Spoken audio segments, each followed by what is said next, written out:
అనుదిన వాక్య ధ్యానము. ఈరోజు పాఠ్యభాగము మత్తయి సువార్త 5వ అధ్యాయము. ఆయన ఆ జనసమూహములను చూచి కొండ ఎక్కి కూర్చుండగా ఆయన శిష్యులు ఆయన యొద్దకు వచ్చిరి. అప్పుడు ఆయన నోరు తెరచి ఈలాగు బోధింపసాగెను. ఆత్మ విషయమై దీనులైన వారు ధన్యులు, పరలోక రాజ్యము వారిది. దుఃఖపడు వారు ధన్యులు, వారు ఓదార్చబడుదురు. సాత్వికులు ధన్యులు, వారు భూలోకమును స్వతంత్రించుకొందురు. నీతి కొరకు ఆకలి దప్పులు గలవారు ధన్యులు, వారు తృప్తిపరచబడుదురు. కనికరము గలవారు ధన్యులు, వారు కనికరము పొందుదురు. హృదయశుద్ధి గలవారు ధన్యులు, వారు దేవుని చూచెదరు. సమాధానపరచువారు ధన్యులు, వారు దేవుని కుమారులు అనబడుదురు. నీతి నిమిత్తము హింసించబడు వారు ధన్యులు, పరలోక రాజ్యము వారిది. నా నిమిత్తము జనులు మిమ్మల్ని నిందించి హింసించి మీ మీద అబద్ధముగా చెడ్డ మాటలెల్లా పలుకునప్పుడు మీరు ధన్యులు. సంతోషించి ఆనందించుడి, పరలోకమందు మీ ఫలము అధికమగును. ఇలాగున వారు మీకు పూర్వమందుండిన ప్రవక్తలను హింసించిరి. మీరు లోకమునకు ఉప్పై ఉన్నారు. ఉప్పు నిస్సారమైతే అది దేని వలన సారము పొందును? అది బయట పారవేయబడి మనుషుల చేత త్రొక్కబడుటకే గాని మరి దేనికిని పనికిరాదు. మీరు లోకమునకు వెలుగై ఉన్నారు. కొండ మీద నుండి పట్టణము మరుగై ఉండనేరదు. మనుషులు దీపము వెలిగించి కొంచెము క్రింద పెట్టరు, కానీ అది ఇంట నుండి వారందరికీ వెలిగించుటకై దీపస్తంభం మీదనే పెట్టుదురు. మనుషులు మీ సత్క్రియలను చూచి పరలోకమందున మీ తండ్రిని మహిమపరచునట్లు వారి ఎదుట మీ వెలుగు ప్రకాశింపనీయుడి. ధర్మశాస్త్రమునైనను ప్రవక్తల వచనములనైనను కొట్టివేయవచ్చునని తలంచవద్దు. నెరవేర్చుటకే గాని కొట్టివేయుటకు నేను రాలేదు. ఆకాశమును భూమియు గతించిపోయిననే గాని ధర్మశాస్త్రం అంతయు నెరవేరు వరకు దాని నుండి ఒక పొల్లైనను ఒక సున్నాయైనను తప్పిపోదని నిశ్చయముగా మీతో చెప్పుచున్నాను. కాబట్టి ఈ ఆజ్ఞలలో మిగులు అల్పమైన ఒకదానినైనను మీరి మనుషులకు అలాగున చేయబోధించువాడెవడో వాడు పరలోక రాజ్యములో మిగులు అల్పుడనబడును. అయితే వాటిని గైకొని బోధించువాడెవడో వాడు పరలోక రాజ్యంలో గొప్పవాడనబడును. శాస్త్రుల నీతి కంటెను పరిసయ్యుల నీతి కంటెను మీ నీతి అధికము కాని ఎడల మీరు పరలోక రాజ్యంలో ప్రవేశింపనేరని మీతో చెప్పుచున్నాను.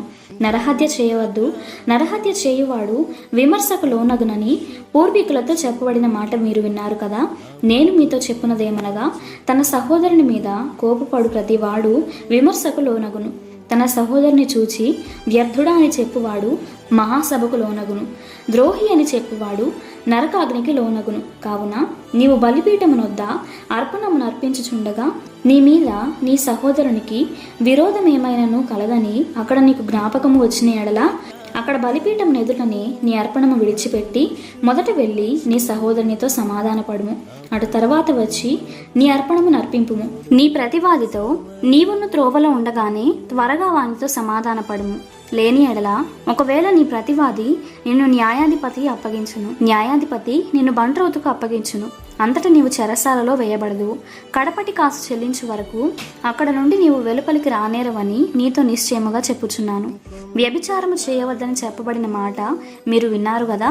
నేను మీతో చెప్పునదేమనగా, ఒక స్త్రీని మోహపు చూపుతో చూచు ప్రతివాడు అప్పుడే తన హృదయమందు ఆమెతో వ్యభిచారం చేసిన వాడగును. నీ కుడి కన్ను నిన్ను అభ్యంతరపరిచిన ఎడల దాని పెరికి నీ వద్ద నుండి పారవేయము. నీ దేహమంతయు నరకంలో పడివేయబడకుండా నీ అవయవములలో నొకటి నశించుట నీకు ప్రయోజనకరము కదా. నీ కుడి చేయి నిన్ను అభ్యంతరపరిచిన ఎడల దాన్ని నరికి నీ వద్ద నుండి పారవేయము.